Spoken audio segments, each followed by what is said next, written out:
জুবিন গাৰ্গক কটা ব্যক্তিজনে এতিয়া মুখ খুলিছে হয় জুবিন গাৰ্গক যিজন ব্যক্তিয়ে পোষ্টমৰ্টম কৰিছিল পোষ্টমৰ্টম কৰা সেই বিশেষ ব্যক্তিজন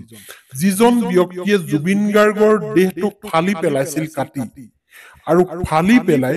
দেহৰ ভিতৰত কিবা এনেকুৱা হয় কিবা এনেকুৱা নেদেখিব লগা বস্তু বা নেপাব লগা বস্তু তাত পাইছিল নেকি এই সকলোখিনি কথা কেমেৰাৰ সন্মুখত খুলি কৈছে এতিয়া সেই জুবিন গাৰ্গক কটা মানুহজনে আৰু তেওঁ কেমেৰাৰ আগত ভাষ্য প্ৰদান কৰিছে আপোনালোকক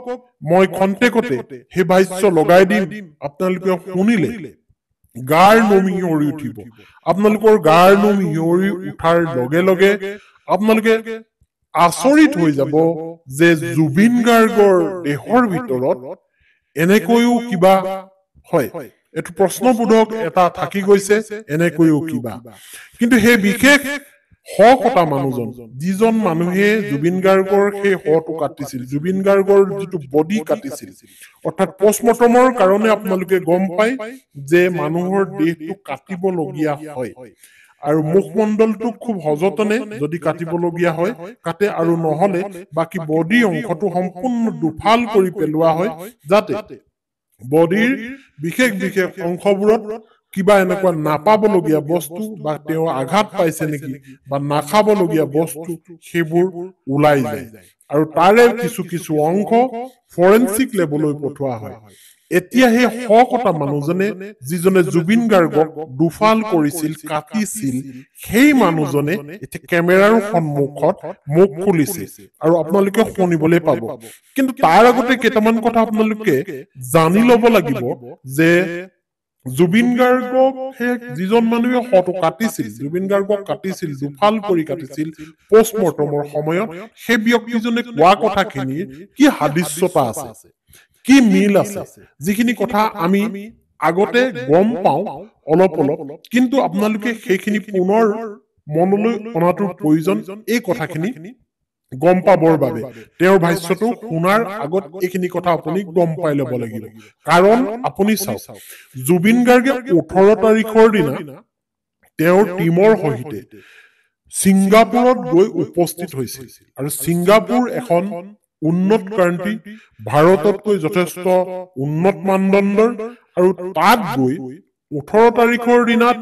জুবিন গাৰ্গৰ টিম গৈ তাত উপস্থিত হৈছিল আৰু 18 তাৰিখৰ গধূলি সময়লৈ আপোনালোকে মন কৰিব গধূলি সময়লৈ তেওঁলোকে এফালে ওলাই আহিছিল আৰু তাত মদৰ পাৰ্টি হৈছিল আৰু গীত গাইছিল আৰু সেই অনুষ্ঠানত জুবিন গাৰ্গ উপস্থিত আছিল উপস্থিত থকাৰ বাবে সকলো ব্যক্তিয়ে তেওঁৰ সহযোগ কৰিছিল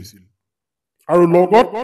সহযোগীসকল আছিল এতিয়া এটা কথা মন কৰিব সেই পাৰ্টি প্ৰায় 11টা বজালৈ হৈছিল আৰু 11টা বজাত ৰাতি 11টা বজাত বন্ধ কৰি দিয়া হৈছিল আৰু তেওঁলোক হোটেললৈ আহিছিল কিন্তু হোটেললৈ অহাৰ আগতে সেই পাৰ্টি য'ত হৈছিল তাত মদৰ পাৰ্টি হৈছিল হয় তেনেহলে জুবিন গাৰ্গৰ দেহত মদৰ কথা উল্লেখ কৰা হৈছে এই কটা মানুহজনে যিজনে জুবিন গাৰ্গক কাটিছিল তেওঁ এই বিষয়েও ক'ব আপোনালোকে ধৈৰ্য ধৰক তাৰ পিছত হোটেললৈ আহিলে হোটেললৈ বিশেষ হোটেলখনত সোমাই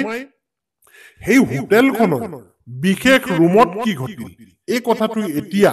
বহু লোকে গম নাপায় আৰু সেই হোটেলখনৰ বিশেষ ৰুমটোত কোন কোন আছিল এই কথাখিনি আচলতে এজন বাদ্যযন্ত্ৰীয়ে কথাখিনি কৈছিলে যদিও এই কথাটো বহুতেই গুৰুত্ব দিয়া নাই আৰু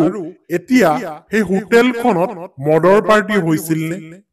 আৰু সেই হোটেলখনত মদৰ লগত মাংস খোৱা হৈছিল নে যদি খাইছিল কি খাইছিল মদৰ উপৰিও অন্য কিবা বস্তু খাইছিল নেকি জুবিন গাৰ্গে আৰু মদৰ লগত কিবা মিহলাই দিয়া হৈছিল নেকি জুবিন গাৰ্গক এই কথাটো এতিয়া এটা প্ৰশ্নবোধক কিন্তু এই যিজন ব্যক্তিয়ে জুবিন গাৰ্গক পোষ্টমৰ্টম কৰিলে হয় পোষ্টমৰ্টম কৰিলে তেওঁ কেমেৰাৰ সন্মুখত কি কৈছে আপোনালোকে শুনিবলৈ পাব এই কথাখিনি কিছু সাদৃশ্যতা পাব গতিকে আপুনি মোৰ কথাখিনি শুনি লওক তাৰ পিছত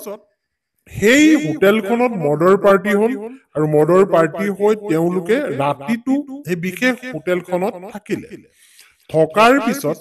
19 তাৰিখৰ ৰাতিপুৱা ভাগত পুনৰ তেওঁলোকে পাৰ্টি কৰিবলৈ গ'ল ইয়টৰ পাৰ্টি য'ত আপোনালোকে ভিডিঅ' দেখিলে খণ্ড খণ্ডকৈ সাগৰৰ এখন নাৱত উঠি তেওঁলোকে জাৰ্ণি কৰিছিল ফুৰিব গৈছিল আৰু সেই ইয়টৰ পাৰ্টিত মদৰ পাৰ্টি হৈছিল এই কথাটো আপোনালোকে গম পায় কিন্তু মই সোঁৱৰাই দিছো এইটো কাৰণে এই বিশেষ ব্যক্তিজনে যেতিয়া কথাখিনি ক'ব এই কথাখিনি আপোনালোকে নহলে বুজি নাপাব কাৰণ ইয়াৰ বিষয়ে উল্লেখ কৰিছে এই হকতা মানুহজনে যিজনে জুবিন গাৰ্গৰ দেহটো দুফাল কৰিছিল তেওঁ কি দেখিছিল বডিৰ ভিতৰত আৰু সেই ইয়টৰ পাৰ্টিত জুবিন গাৰ্গে এবটল বিয়েৰ খাইছিল বুলি আপোনালোকেও গম পায় মিডিয়াটো ওলাইছে এবটল বিয়েৰ খাইছিল আৰু গাহৰি মাংস খাইছিল শেখৰে কৈছিল হয় গাহৰি মাংস খাইছিল আৰু গাহৰি মাংস জুবিন গাৰ্গে খোৱাটো কোনো ডাঙৰ কথা নহয় কিয়নো তেখেতে নিজক ব্ৰাহ্মণ বুলি নাভাবে জেনেৰেলি ব্ৰাহ্মণ সম্প্ৰদায়ৰ মানুহে গাহৰি নাখায় কিন্তু জুবিন গাৰ্গে নিজক এজ এ মানুহ হিচাপেহে গণ্য কৰে তেওঁ জাত বৰ্ণ ভেদ এইবোৰ নেৰাখিছিল গতিকে তেওঁ নিজক মানুহ হিচাপে চিনি পাইছিল আৰু গতিকে গাহৰি মাংস খোৱাটো তেনেই স্বাভাৱিক আৰু সেই পাৰ্টিটোত তেওঁ বিয়েৰ আৰু গাহৰি মাংস খাই এনজয় কৰিছিল আৰু তেওঁ লাইফ জেকেট পিন্ধি সাগৰৰ পানীত প্ৰথমতে নামিছিল প্ৰথমতে নামোতে ঠিকে আছিল কিন্তু ভাগৰিছিল তেওঁ তেতিয়াও আমি দেখা পাইছিলো বা আপোনালোকেও দেখা পাইছে তাৰ পিছত এটা সময়ত তেওঁ গৈ লাইফ জেকেট নিপিন্ধাকৈ পানীত যেতিয়া নামিল পানীত নমাৰ পিছত সেই বিশেষ নাওখনৰ পৰা জঁপিয়াই দিছিল আৰু জঁপিওৱাৰ পিছত তেওঁ আচলতে পানী খালে পানীত সাঁতুৰিলে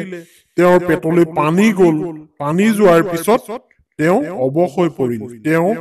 শেষ নিশ্বাস ত্যাগ কৰিলে আৰু লগে লগে মেডিকেললৈ লৈ যোৱা হ'ল ছিংগাপুৰ মেডিকেললৈ লৈ যোৱা হ'ল জুবিন গাৰ্গক আৰু জুবিন গাৰ্গক নি অসমলৈ অনা হ'ল আৰু অসমত আনি বিপুল ৰাইজৰ দাবীত পুনৰবাৰ পষ্টমৰ্টম কৰা হ'ল আৰু পষ্টমৰ্টমত কি ৰিপৰ্ট আহিল হয় যিজন মানুহে হটো কাটিলে যিজন মানুহে জুবিন গাৰ্গৰ দেহটো কাটি দুফাল কৰিলে পষ্টমৰ্টম কৰোতে যিজন ডক্টৰ থাকে সেই ডক্টৰসকলে বৰ্তমান সময়ত SITৰ সন্মুখত তেওঁলোকে ভাষ্য প্ৰদান কৰিছে অৰ্থাৎ তেওঁলোকে জুবিন গাৰ্গৰ দেহটো পষ্টমৰ্টম কৰোতে কি পাইছে কি নাই পোৱা আৰু অলৰেডি পষ্টমৰ্টম ৰিপৰ্ট আহি গ'ল আৰু জুবিন গাৰ্গৰ দেহটোৰ ভিতৰত কি আছিল কি নাছিল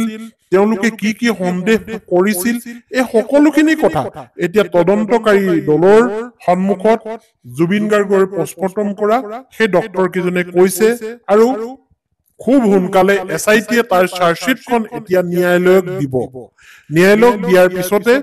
কেছ চলিব কেছ চলোতেহে গম পোৱা যাব যে প্ৰকৃততে দেহটোৰ ভিতৰত কি হৈছিল